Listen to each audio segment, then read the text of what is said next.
algjörlega vel í að leyfa okkur að vera hérna í dag. Sem fyrir bókasafnsdagurinn hugsa sem hátíðisdagur bókasafna á Vesturfjarðarstað og þess að það gerir sig glaðan dag og þess að gestum í alveg boðum og einhverjum skemmtilega heiti tilurinn dagsins. Það hefur nefnst ekki farið frá hjá neinum og menntamálaráðherra að ferðast á landi og undir þetta þjóðarátak og læsi. Því ber bara að fagna því nú er við þessu áflagi komið verulega gott tækifæri fyrir bókasöfn að vinna mikilvægi sitt í samfélaginu, meðal annars þegar kemur að lestaröflu til barna sem og fullorðinna. Það þýðir ekkert að sýta það að hlutverk bókasafna í hvítbókaráðherra og umbættri menntun var ekki minnst á bókasöfn og það er kannski ekki þekkingarleysi hlutverk bókasafna. Þetta megum væntanlega líta sem svo á að bókasöfnin séu það rótgróin í hugum fólks að það þarf ekki að taka þannig sérstaklega fram hvaða hlutverki þau gegna í samfélaginu og hversu mikilvæg þau eru í huga þjóðarinnar. Nú er bara að gera fyrir bókasafnafólk að bretta upp ermar og grípa boltann á lofti og láta duglega í sig heyra í sínum heimabyggðum. Bókasafnsdagurinn er ekkert góður dagur til þess. Nú ætla ég að kynna dagskrárfundarins og hún hefst á því að Arnór Sighvatsson, aðstoðarseðlabankastjóri, ætlar að segja nokkur orð um leið og ég hef hér lokið máli mínu. Dóra Guðný Sigurðardóttir kemur það eftir. Hún er forstöðumaður innri upplýsingaþjónustu Seðlabankans. Dóra Guðný Sigurðardóttir. Og það má einmitt ekki gleymast að bókasöfn eru víðar heldur en almenningsbókasöfn og þessi sem er svona almenningur þekkir almennt. Þetta eru sem sagt, við látum ekki mikið á þessu bera út af við, heldur eru svona meira stoðdeildir fyrir innri starfsemi stofnana og fyrirtækja sem þau eru rekin í. Síðan kemur Vilborg Davíðsdóttir rithöfundur, hún ætlar að flytja erindi sem hún kallar til heiðurs bókaverðlaunum.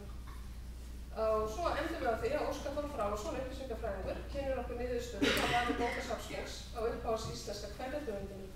Og þið sjáum hérna það er búið varpa því hér upp. En eins og fyrir segir, það er Arnór sem mun taka næstu til máls. Gjörðu svo vel, Arnór.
En ég ætlaði ekki að halda neina tölu hér, allar að síst þau fræði sem er vikafræði en frekar en mín. Þetta er látning einfaldlega til þess að bjóða ykkur öll aftur hjartanlega velkomin í Seðlabankann og ég vona að þið eigið hér árangursríkan og skemmtilegan dag.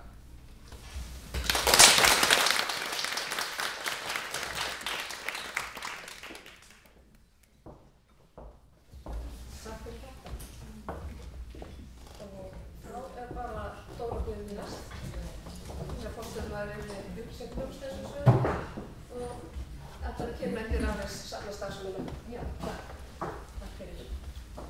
Einu sæl og velkomin til okkar, en nú aftur segir það, eins og Arnar hefur sagt, að það er að vinast þetta að fá svona stóran hóp til okkar í dag.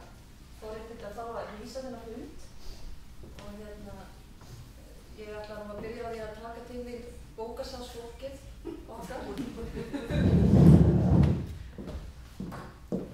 Það er Guðbjörg og Sigurjón.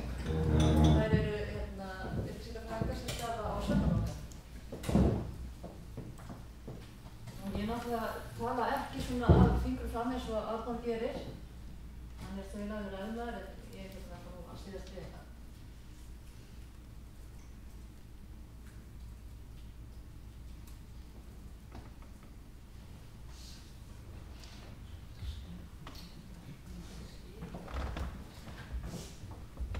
Já, við erum með einingu sem heitir Innri upplýsingaþjónusta og er staðsett undir rekstrar- og starfsmannasviði. Það er svona leiðilegt, þetta áttur bara ekki að fara svona að pika áfram allt saman. Svona. Undir einingunni þá er það bókasafnið okkar og það er myntsafn bankans, bókbandið, við bindum allt eða mikið efni inn, ársskýrslur og ýmis rit bankans önnur og margt fleira sem er á varðveislusafninu okkar í Biðnóti.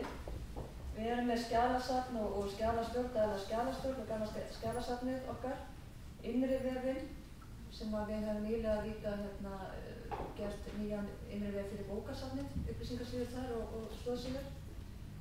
Og við erum alls 9 starfsmenn í þessari einingu. Þetta er náttúrulega eins og Arnar sagði, sérfræðisafn og styður vel við starfsemi bankans og með faglegu efni. Við reynum með eftir fræðasta megni að veita öfluga þjónustu, erum starfsfólki innan handar við leitir á heimildum, innkaup á efni, ráðleggingar og kennslu og fleira sem þetta varðar. Safnið er með tvíþætt hlutverk, það er annars vegar náttúrulega farið bókasafn til daglegra nota fyrir starfsmenn bankans og hins vegar er þetta varðveislusafn þar sem við erum bundin varðveislusamningi við Landsbókasafn og söfnum og kaupum inn í samræmi við þann samning. Efnisvið samkvæmsins okkar eru náttúrulega það sem styður við starfsemi bankans og það eru náttúrulega þessi efnahags- og bankalög, myntfræðin. Við náttúrulega erum með myntsafn, Seðlabanka og Þjóðminjasafn þar sem við eigum mikið og gott safn af mynt og seðlum annarra þjóða og svo íslenskum líka og hlutum tengdum mynt og gjaldmiðli og við erum náttúrulega með gott safn af bókum fyrir þetta. Svo erum náttúrulega atvinnuvegir og samfélagsmálum, lögfræðin og saga Íslands og landgæði og það sem við kaupum inn og eigum gott safn af. Uppsalið er handbókasafnið okkar, það er þegar maður gengur inn salinn þá er bókasafnið þar uppi, uppsalið náttúrulega, afskaplega fallegt safn og ég vona að við fáum tækifæri tímans vegna til þess að labba þar í gegn eftir að fundurum vera að ljúka og skoða það. Ég trúi að það hefur gaman að því að sjá það. Og þetta er svona dæmigert sérfræðisafn, þar sem er náttúrulega mikið af skýrsluefni og öðru slíkum. Einholt 4, þar erum við með varðveislubókasafnið okkar, það er afskaplega fallegt safn og þar sem er innbundið allt efnið sem við söfnum, það er að segja öll smárit og dagblöð og skýrslur og fleira er bundið upp og lagt upp þarna og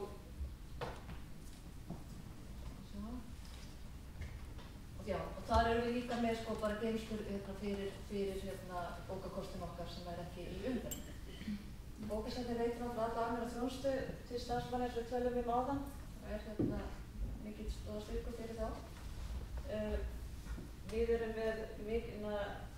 erum allt undir hvað ætlum við sem mikið tíma í þessu? 100? Það er meira? Já, ég held að segja hvað það er í kring. Þau eru náttúrulega ekki í ásöfn, við góðum til ásöfn. Já. En þessi fara í hús. Já. Fara í það. Já. rosalega mikið af áskriftum sem eru með á tímaritum sem eru bæði dreift bara á pappír í hringsendingu og svo bara rafrænt. Þetta sakkortur okkar einhaldi, það eru svo íslensku bækur, blöð og tímarit, smáprent, erlend tímarit og allt eins og við talum við maður innbundið í varðveislusafnið. Þetta er á þessum tíma var gerð samkomulag tengsl Seðlabankans og bókasafnsins við Háskóla í Landsbókasafn og þetta þýðir það að Landsbókasafn getur litið svo á að þetta sé auka eintök varðveisluhluti sem að þau geta gengið í ef á það að halda og er þá varasjóður.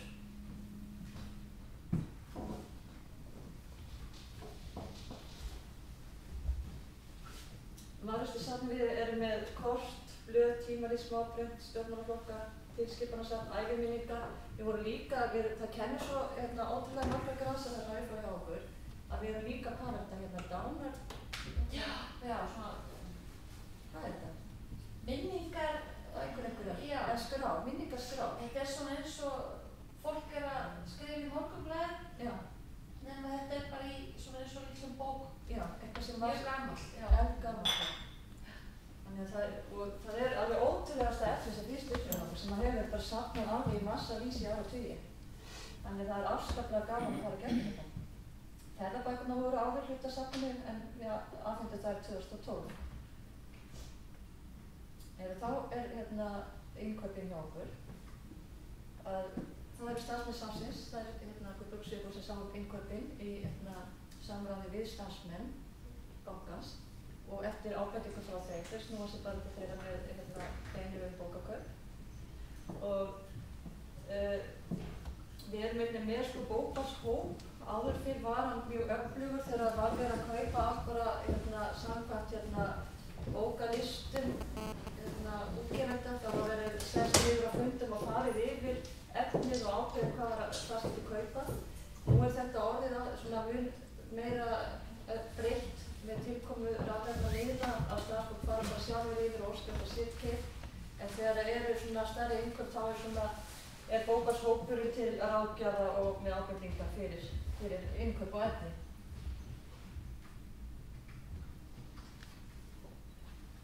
Efnið er sem stöðgefni og þetta er nú eitthvað sem að staðstelpuna vita betur komuspár og útgáfaþáttinn. Þetta er eitthvað, útgáfaþátturinn hann er ekki... Nei, við notum það eins og sterkir. Nei. En við fengum svo sagt, byggum það fyrir okkur hjá Landsbókasafni að við getum handfært þannig að það sjáist að bókin er út þannig. Þá þurfum við líka að passa að handfæra aftur tilbaka þegar. Já. En þetta er svolítið svona... Við erum svona. Ég er bara Leitur svona. Við erum með tvílík út af að sæla. Já, en við... Já, það virkar. Það virkar. Það er útlánin hjá okkur eru nánast öll langtímalán. Það er mikið til sérpanta fyrir starfsmenn og það er beint á skrifborti þeirra. Þannig við erum ekki í því að rukka inn eftir 30 daga nema eitthvað sérstakt. Já. Þessi beðið eftir bókinni. Já. Það eru bara litlum upp á fyrstofn. Ég verður að vera svo fyrir samtíð á skrifborti starfsmenn. Já. Og svo eins og við stundum talaði, þá geta stundum orðið vandræði fyrir nánast á milli herbergja að elta upp í ritin. Það eru stöð. Það er svolítið að reykja. Já. Hver nánar hverju. Já. En það er líka veit að þjónusta út á við og það var helst að fólk komi og fái að lesa hér á safninu, nota safnið og vinna við riti hér af því að bankinn á náttúrulega rit sem að fást ekki annars staðar og þá er það helst nemar í lögfræði, hagfræði og slíkum greinum sem koma og fá að vinna hjá okkur þegar þeir að vinna ritgerðir eða eitthvað slíkt. Og Eða nýjastafnanáli. já, og svo náttúrulega nýjastafnanáli. Nú kemur þetta skemmtilega, bókasafni í Tvölum og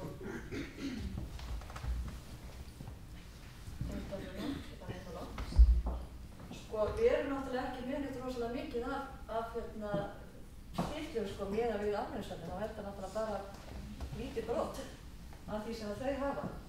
Og þið sjáu líka sko að aukningin ekkert mikil og mikil álag hjá okkur heldur. Og hérna, hér erum við með eintakafjöldin og fjöldin nýskráða titla. Þannig að við sjáum að 2013 erum við 255 nýskráða titla. Það er samt alveg ágætt með í Stafnasafnsins. Og útlánin, þetta er náttúrulega svolítið skemmtilega tölur fyrir ykkur sem starfið sérstaklega á almenningsbókasöfn. Ég veit ekki hvernig það ef við kærum í heimsókn til ykkar hver útlánatölur væri það. En það var sérst 2014 og við 2008. En þið sjáum að við erum örugglega hlutfallslega að slá svolítið met í útlánum ef við horfum á milli ára. Það er prósentalur fyrir þetta ár. Við veitum ekki hvað gerðist 2012 því svona langt tala hefur ekki sést í fleiri ár. Þetta er svolítið merkilegt. Hefur lyktað eitthvað illa eitthvað. Það er eitthvað. Kannski var ekki svo mikið að gera hérna í bankanum þá ég. Nei, hérna verður þetta tengingur. En sko söfnin hjá okkur þau eru líka skemmtileg, bara svo vitið það. Við erum með bókakörfi þar sem er hægt að skella inn hérna bókarna sem maður var að lesa í gríðinu og sækja sér nýja fyrir gríð, þannig að við erum líka með svona skemmtileg. Þetta er svona, heldur bara alltaf því sem við eigum, skemmtileg. En það er svo sem ekki mikið meira sem við förum yfir hér, ekki annað en það bara að það er ánægilegt að sérfræðisöfnin fá að tengja sig svolítið við bara bókasöfnin í landinu á þessum degi, að fá að halda þetta hér og draga svolítið fram þátt hlutverk sérfræðisöfnina í bókasafnsflórunni, af því að eins og við höfum talað þetta er svolítið falið, en þetta er samt fer fram svo sama vinna og á öðrum bókasöfnum. Að grunnurinn er alltaf svo sami. Þannig að, en já, svo finnst mér nú alltaf svolítið gaman að þessu, ég get ekki að kenna. Ég meina, sjáu hvaða einhvern það sem að tengis bókasöfnum og bókasafnsfræðum og það. Maður sér sjaldan svona einhvernir á ETB, 7,6, 7,2. Þetta er alveg bara, já, alveg fólk.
Ég var lítil stelpa, vestur á Þingeyri við Dýrafjörð, þegar ég kynntist þeim allra fyrstu bókavörðunum mínum.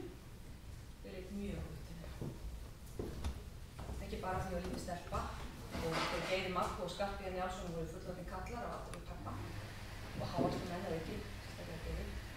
Nei, það var fyrst og fremst vegna þess að þeir gættu alla bókana í bókasafni Þingeyris og gættu þeirra vel. Bókasafn Bókasafnið var til húsa í nokkuð stóru rými á efri hæð litla ráðhússins á Þingeyri. Já, og við varum bara 473 talsins, þorpsbúarnir, þá áttum við okkar eigið ráðhús langt á undan Reykjavík.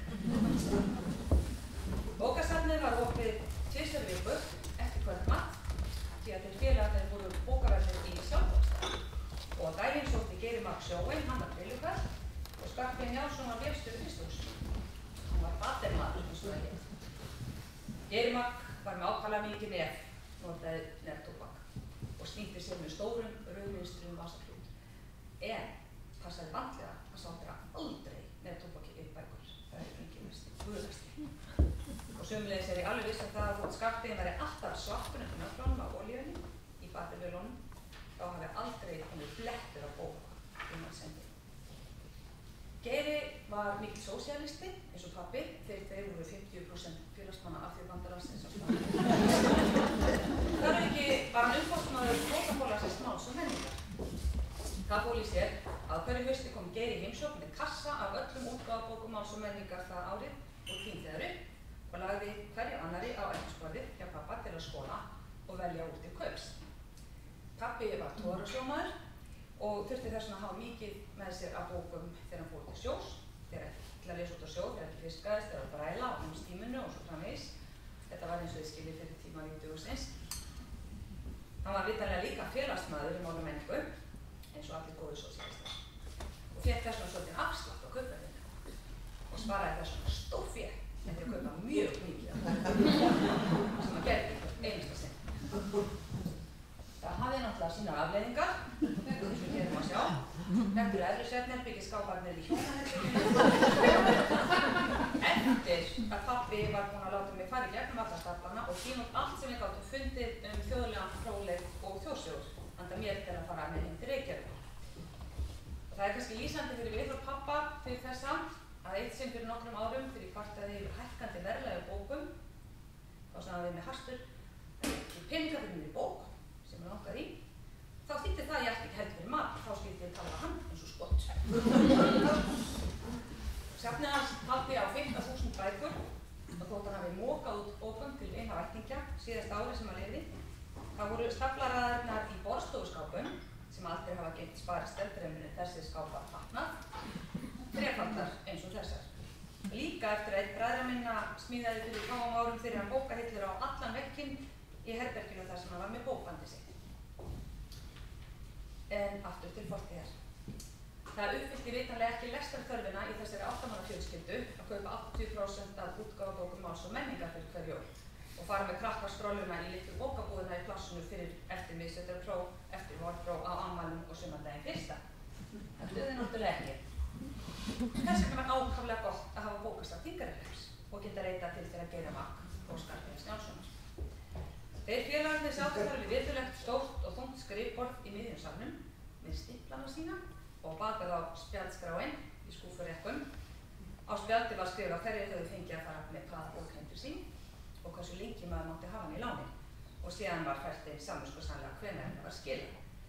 8 bækur var hámarkið í hvert sinn, það man ég alveg, en ég man ekkert hver útlánstíminn var, en það þurfti ég ekkert að vita það.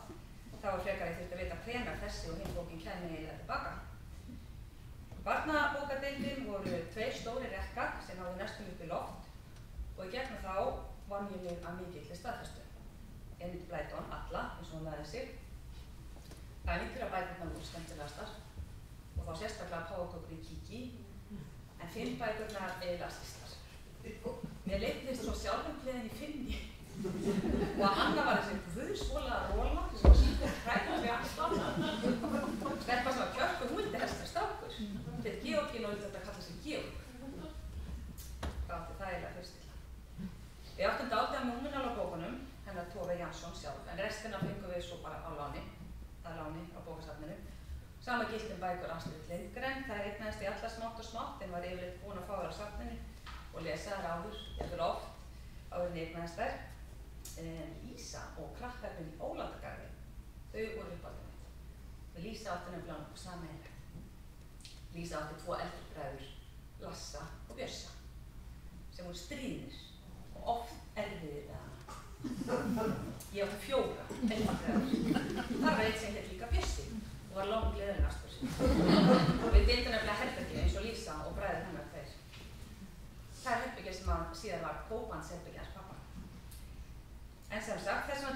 okkur báðar, okkur Lísu, afar heitt að eignast sérherbergi. Og þegar draumur hennar rættist og fjölskyldan útbjó í laumi fyrir hana á afmælinu hennar herbergi í risinu hjá þeim, þá fór ég næstum að gráta. Að hafa mikið upp fyrir hennar hönd og öfund að minni hálfu. Við spurðum mömmu hvort það væri kannski hægt að gera og lítið herbergi fyrir mig út í bílskúr, ég myndi laga rosalega vel til þar, en það var vist ekki við það komandi. Svo ég hélt áfram að forða mér undan Bjössa og hinum bræðrunum mínum á minn eigin sama stað í heim bókanna. Þar var alltaf friður og gott að vera og svo ótal margt sem gat gerst. Þegar ein bókin var búin var bara hægt að labba niður safn og fá nýja, þvílík dýrð og dásamlegt. Og ég sýndi svona einhverjum upplýsingar, ekki til að þau syngu að vorkenna mér, að ég fékk síðan mitt eigið enga og prívatherbergi á 3. árinu mínu á heimavist Menntaskólans Ísafirði. Það skýrir eitthvað. En svo voru það líka lottubækurnar, norsku. Þær voru að vísu mjög fljótlesnar, mjög stuttar, stórslétur, en það voru hins vegar mjög margar, vel yfir hillu með það. Lotta átti eina vinkonu, alveg eins og ég, og hún átti líka eina góða vinkonu, alveg eins og ég, og hún átti líka stóra, háværa fjölskyldu, alveg eins og ég. Og mér finnst það mjög merkilegt að hún átti mömmu sem var rithöfundur. Og þessi mammuna lokaði sig alltaf inn á skrifstofu upp á lofti í húsinu þeirra og myndi enginn trufla hana. Þessi skrifstofa var alltaf kölluð hið allra helgasta. Þar var hann algjörðan frið, þessi mammuna lofti, og var eiginlega ósýnileg í bókunum. Pappinn, sem var dýralæknir, hann var fyrirferðarmeiri, var alltaf að gera sárum hjartadýra í skóginum þar sem þau bjuggu, eða kannski voru það elgir. Og ég hugsaði með mér að þetta væri hvort tveggja mjög áhugaverð störf. Og ákvað mér sjálfur mér, það byrði 10 ára gömul, að það væri líklega best að reyna að verða annarkvort dýralæknir þegar ég er stór, nú eða kannski rithöfundur. Þá geti ég ekki aðeins loka að mér allan liðlandan það einn. Með bókunum mínum heldur ég að skapa sjálf mér minn eigin heim, eftir eigin geðþótta, þar sem ég réði alveg sjálf. Það gerðist. Mér varst þetta svo magna. Það væri til fólk sem inni við að skapa þessa töfra heima sem líka láti mig hverfa inn í. Og komist í kynni við svo ótal margt sem lítil stelpa í sjávarplássi vestur á fjörðum en hefði annars aldrei haft nokkra einustu hugmyndu. En það var vísast ekki bara út af ófriðinum í bræðrum mínum og mömmunnar Lottu sem héttist Pernille í alvörunni, þar sé að Lotta sjálf, ekki mammunar, ég heit ekki kongið. En það var líklega, já, það var ekki bara út af því sem ég ákvað að byrja að skrifa bækur. Líklega eiga foreldrar mínir þar enn stærri hlut að máli. Stuttu fyrir aldamótin, þegar þau mamma og pabbi áttu 40 ára brúðkaupsafmæli, þá skrifum við systkinin 6 handa þennan litla bók. Hún innihélt texta þar sem við drógum saman lífsreglurnar sem við höfum lagt okkur í gegnum æskuárin. Ég fletti fyrir helgina upp þessu skjali í tölvunni minni og setti hér inn nokkrar af þeim helstu og þá skilji ég kannski betur hvers vegna ég gat ekki hugsað mér betur á merkilega lífstarf en einmitt það að skrifa bækur. Þetta er þetta bara brot í bókinni. Það var bara vel með bækur og nota bókamerki. Pappi misti sig ef maður laði bókból. Það var alltaf að kaupa bækur sem maður langar til að eiga. Það var vandamál það sitt og gera engar stafsendingaröllur. Bara engar. Þáfallshyggju er hræðilegur sem til. Það er mikilvægt að syngja fyrir börn og lesa fyrir þau. Það var hægt að lestri bókar sem grípur mann ekki á fyrstu 50 síðan. Pappi sagði þetta stundum og bætti við það er svo mikið á góðum bókum og maður kemst ekki til að lesa allt. Þannig að þess vegna verður maður að hafa svona viðmið. Burt með þess að leiða ljóðan og góðum. Fyrst átt getur maður gáða. Já, þetta er kannski ekki allt svona alveg uppbæðið. En það tengir skilðað sig. Og sjómann sem fjölskyld. Þá kjósið allir bandalega að lesa Þjóðviljan. En gæta varu við því sem stendur. Það á að vera á móti sjálfstæðan. Ameríska hernum og Hermann gjöf þetta í. Þá að gefa börnum bækur, jólagjöf, afmælisgjöf og eftirpróf. En það skiptir engu máli hvað við fengið í einhvernir.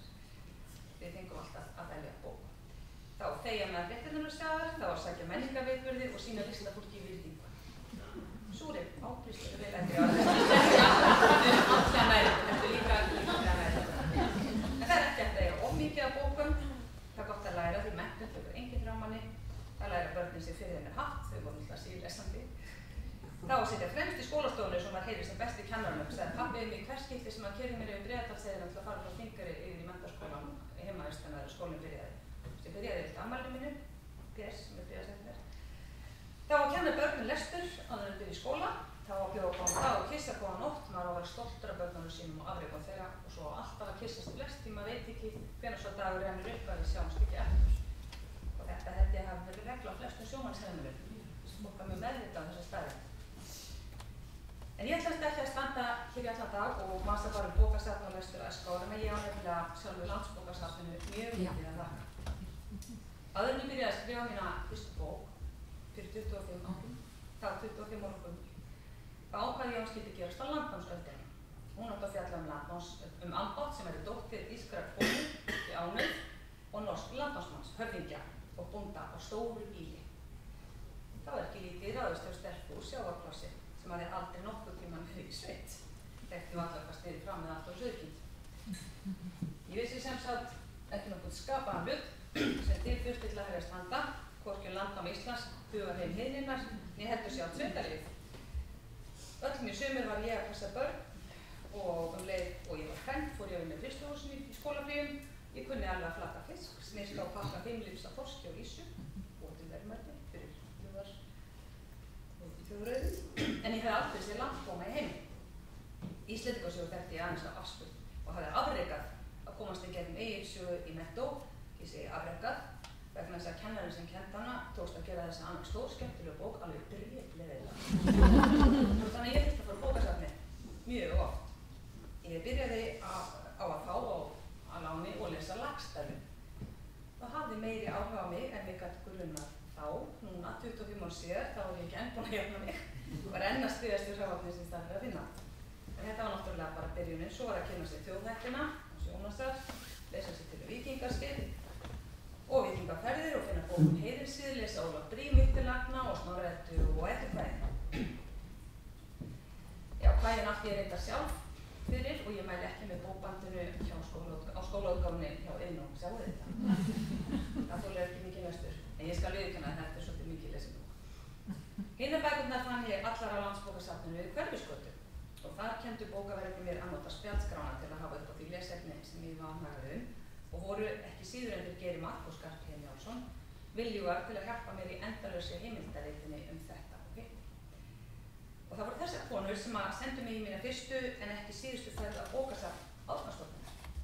Það var nefnilega þannig að ég var ákveðin í að senda söguhugdína mína, Korku Þórunnsdóttur Ambott, í ferð allan hinn norræna víkingaheim og þar með til Suðureyjar sem eru eyjarnar vestur af Skotlandi en heita Suðureyjar af því að það voru suður frá norrænu landnámsmönnum sem voru búin að taka Hjaltlandseyjar sem eru norðar og Orkneyjar og fóru þeir í suður.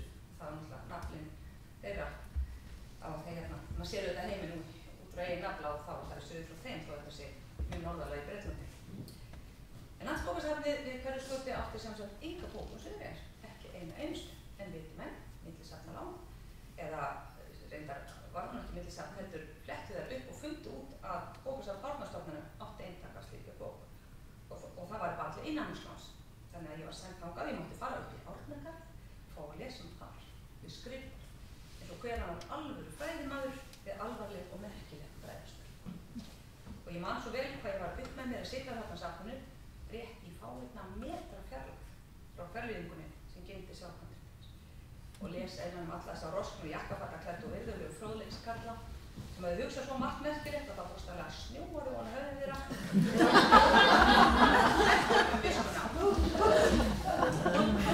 Ég glósaði hjá mig til að hellingu bókinni, sérstaklega það sem varði Einar Lúis sem er svo stærsta í Suðureyjarklasanum og Geta en svo kölluðust íbúar eyjanna sem þar voru á undan Skotum og norrænum mönnum. Og ég komst að því að kannski héti þessi eyja Ljóthús á norrænum máli fyrir 1200 árum cirka og bærinn Stornavegin ábyggilega stjórnarvogur. Þetta notaði ég í bókina Norðdómur sem var seinni bókin mín Korku sem kom út árið 1994. Og þótt ég ætti löngu síðar eftir að fara þó nokkuð marga ferðir til Skotlands, ég segi ekki árlega en nánast, og búa þar meira segið 2 ár, 2005-07, þá var það reyndar ekki fyrir mig fyrra haust að ég komst út í þessa eyju loksins. Það var mögnuð upplifun. Þar sá ég meðal annars þennan stórkostlega baukasteinarhring og fullkominn regnboga yfir honum. Sem ég segi frá síðan í nýjustu bókinni minni sem kom út í vor og ber þennan titil Ástin, Drekinn og dauðinn. Og til skýringar er hér í lit upprunaleg kápumynd þeirrar bókar.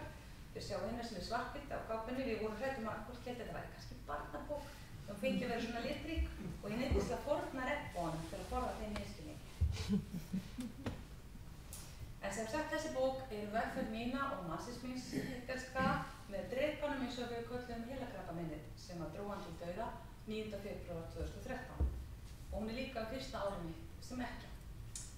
Þetta er bók hvað það er mikilvægt að lifa alltaf til fulls hvern einasta dag og hvað það er mikilvægt að elska. Sérstaklega þegar það er það eina sem er eftir. Einkum þá er mikilvægt að elska öllum kröftum.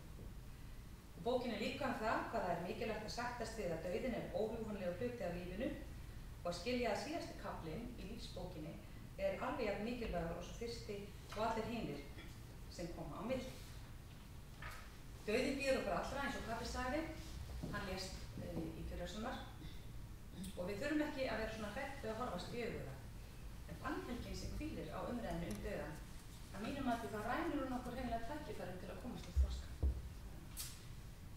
En þegar ég kynntist þessum hittelska manni mínum, það var árið 2003, þá bjó ég þarna saman sem bjó eiginlega á Þjóðarbókhlöðunni svona eiginlega. Ég hafði undanfarin ár að hamra á tölvuna mína inn í svefnherbergi, ég var sjálfstæð móðir og hafði ekki efni á að leiða mig skrifstofu út í bæ. Börnin mín tvö voru auðvitað mjög vel valin og vissu eftir að hafa heyrt það margsins að það mátti ekki trufla mömmu sína þegar hún var að skrifa inn í herberginu sem var kallað Ég ætla Helgastad. Sem var kannski hefði flætti. Það var samt ekki veg fyrir það þegar 7 ára strákur var svangur, það bankaði hann á hurðina og spurði Má ég fá kex? Og þótt ég hvæsti strax Já! Þá liði ég ekki marga mínútur þar til aftur var bara og spurt En má ég líka fá djús?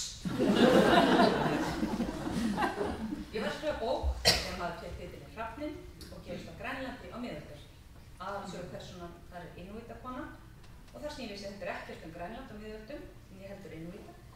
Þá þurfti ég að fá talsvert mikið á bókum lánaðar og hafa þær lengi í láni og vera stöðugt að endurnýja lánin. Og einnig slíkri ferð inn á Þjóðarbókhlöðu þá sagði bókavörðurinn mér frá þeim möguleika að leigja bara fyrir bókbókanir lesherbergi á 4. hæðinni þar sem ég geti bara verið með allar þessar bækur í kringum ykkur stöðugt og haft frið.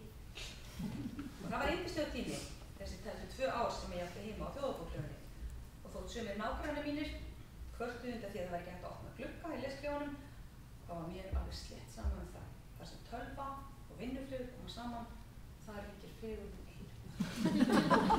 Hann að þessu eftir því að þetta var ákveðin ókostur þegar ég fékk detta fyrir sykurlausu ópali, borðaði einu sinni heilan bakka á halva degi án þess að taka eftir því, þá fikk ég tók eftir. Og eftir nágrannar mín líka. Ég var til að opna dyrnar og gátt og hreyfa.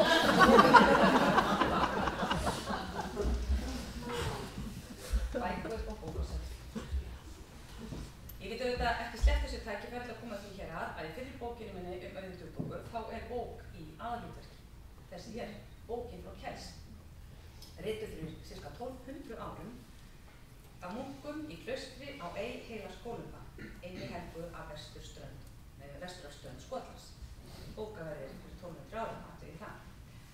Litirnir eru alveg ótrúlegir á þessu latínuhandriti Nýja testamentisins og að þið skuli ennþá sjást. Og smáatriðin eru slík að það er með ólíkindum að menn hafi setið við þetta við dagsbirtuna eina eða kertaljós, mögulega haft kvartstein til þess að horfa í gegnum til þess að stakka upp smáatriðin. Þetta er kraftaverk auðvitað að þetta skuli sjást ennþá og svona vel. Einn af kennarunum mínum í þjóðfræðinni, Ögmundur Heimir Helgason, sem var forstöðumaður handritadeildar Þjóðarbókhlöðunnar árabil, hann sagði okkur nemendur sinna af innlifun helvíðnum í rúm sem fann gúlpuna. Þetta betur aldrei fæst, því allt sem skrifaði gúlpennastaðan er horfið eftir 50-60 ár. 1200 ár. Sortuberjaling og einhverjir hluti steinar, ég veit ekki hvað, hrest saman með ekki að hvitu það dugir. Ég var svo lánsam að fá að berja þetta handrit augum fyrir 2 árum í fyrstu Írlandsheimsókn minni, þar sem það geti í Trinity College Library í Dublin, sem þið kannist kannski við hérna uppi. Ég var umkringd af blaðrandi ferðamönnum af ýmsum þjóðernum, en það kom ekki veg fyrir það að ég færi að skæla af auðmýkt og andakt yfir þessum fagurlega skreyttu og eldfornu skynbröðum og virðingu fyrir mönnunum sem skópa þetta listaverk. Bækur geta svo sannarlega hreint allar tilfinningar mannsins. Ég fletti upp fyrir helgina líka minningagreinum þá Friðgeir Magnússon og Skarphéðinn Njálsson, bókaverði bókasafns Þingarihrepps fyrir helgina þegar ég þurfti að setja hennar fyrst á blað. Það er alltaf fyrir mig að setja það á blað þegar það tíma var.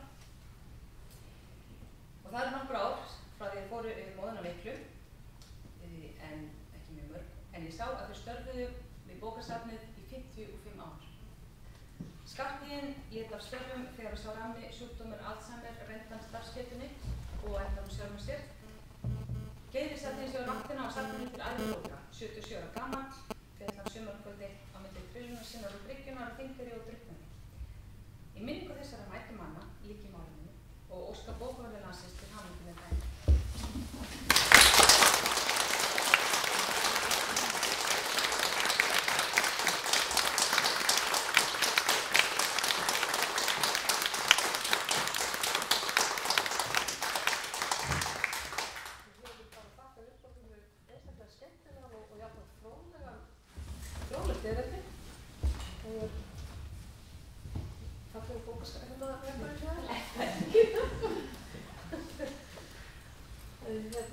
Þú ert á bókmenntahátíð þegar ekki á föstudaginn á Hallborði. Jú, í Norræna-húsinu klukkan 1.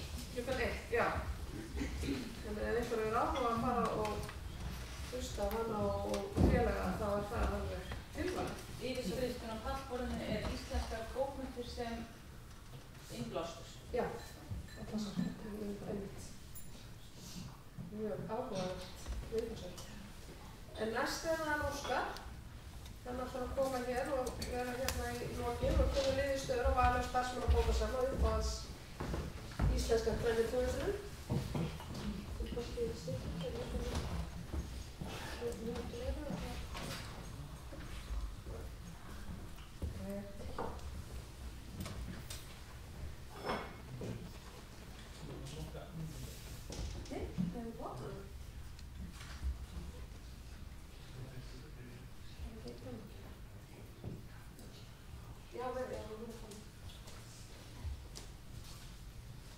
Jæja, ég geri það fyrir að flest ykkar hafi nú eitthvað frétt af þessu í gær. Ég með að þeir eru fórsendingum sem að aftur minna á að það gott ekki að vera lík klæn, ekki lík klæn to all. Við erum nokkar ábendingar og sérstaklega þakkir eftir ég myndist á það í gær. En við þess að tókum okkur saman í tilefni bókasafnsdagsins í ár að óska eftir tillögum að uppáhalds íslensku kvenrithöfundurum. Þótt okkur það sérstaklega viðeigandi okkur í nefndinni í tilefni 100 ára kosningaafmæli kvenna. Og ég komst mjög fljótt að því að það eru svona tveir stórir hópar innan þess að geira, annars er þeir sem að lúslesa allt, við kynntumst þeim í gær, frábært, hins vegar þeir sem lesa ekki fyrirmæli. Þannig ég finnst að taka út höfundur eins og Sara Blædal og Astrid Lindgren og Grete Gwynn, J.K. Rowling og svona.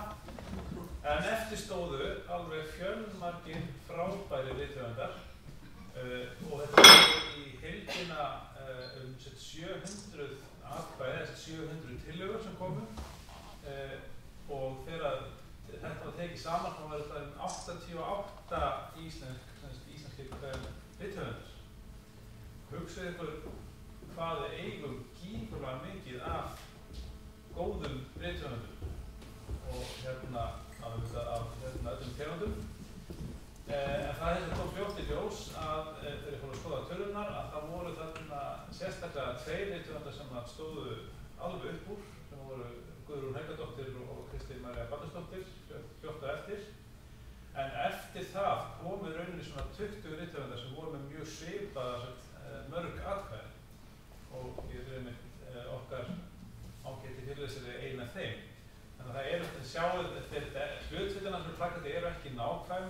Þetta eru allir þessir 88 rithöfundar en það er ekki að lesa of mikið í hvað er stórt og hvað er lítið. Þetta er ýkt hlutfall.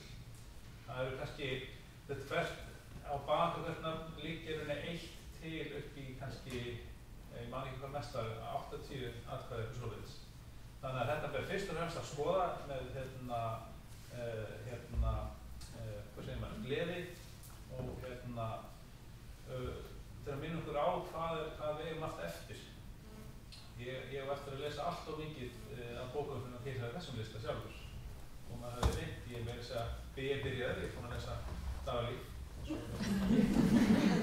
Það var Þannig að endilega takið þennan lista, prentið út og hengið upp á og bjóðið gestum og gangandi að sjá hvað við eigum margar frábærar skákkonur. Og ef þið viljið þá inn á upplýsingar með listi yfir alla skákkonur sem voru tilnefndar bara í röð. Þannig að ef þið viljið gera meira úr þessu og stilla upp einhverjum fyrir höfundar þá að taka allt þetta saman. Já, annað þetta ég hef bara ekki að segja.